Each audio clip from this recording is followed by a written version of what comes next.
ഭയാനകമായ ഒരു അന്തരീക്ഷമാണല്ലോ നമ്മൾ കേരളത്തിലെ ഇത്രയും വലിയൊരു ദുരന്തം നമ്മളിതുവരെ അഭിമുഖീകരിച്ചിട്ടില്ല.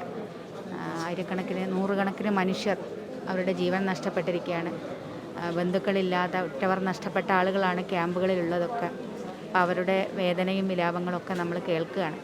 പക്ഷേ ഈ ദുരന്തമുഖത്ത് നമുക്ക് കാണാൻ കഴിയുന്നൊരു കാര്യം, ഒരു നാടൊന്നാകെ, ഒരു ജനത ഒന്നാകെ കൈമെയ് മറന്ന് ഒന്നിക്കുന്നതാണ്. എല്ലാവരും ഒന്നിച്ചു നിന്ന് രക്ഷാപ്രവർത്തനത്തിനും അവർക്ക് വേണ്ട എല്ലാ സൗകര്യങ്ങൾ ചെയ്തു കൊടുക്കാനുമൊക്കെ ഒരു വ്യത്യാസവുമില്ലാതെ ഒന്നിച്ചു നിൽക്കുന്ന ഒരു കാഴ്ച നമ്മളൊക്കെ, അതാണ് ഇതിൻ്റെ ഒരു എടുത്തു പറയേണ്ടത്. അതിൽ രക്ഷാപ്രവർത്തകരുടെ പ്രവർത്തനങ്ങളൊക്കെ. ഏതായാലും ഇനി ഇവർക്ക് ആവശ്യം പുനരധിവാസമാണ്. സർക്കാരും നന്നായി ശ്രമിക്കുന്നുണ്ട്. പുനരധിവാസത്തിന് വേണ്ടിയുള്ള പ്രവർത്തനങ്ങൾ ആണ് ഇനി അടിയന്തരമായിട്ട് നടത്തേണ്ടത്. അതിനുള്ള നീക്കങ്ങളിലേക്ക് സർക്കാർ കടക്കുമെന്ന് തന്നെയാണ് പ്രതീക്ഷിക്കുന്നത്. അപ്പം അതിനൊക്കെ നമ്മളെല്ലാവരും ഒരു നാടൊന്നിച്ച് സർക്കാരിൻ്റെ കൂടെ, ജനങ്ങളുടെ ഈ ദുരിതം അനുഭവിക്കുന്ന എല്ലാ മനുഷ്യരുടെയും കൂടെ ഉണ്ട്.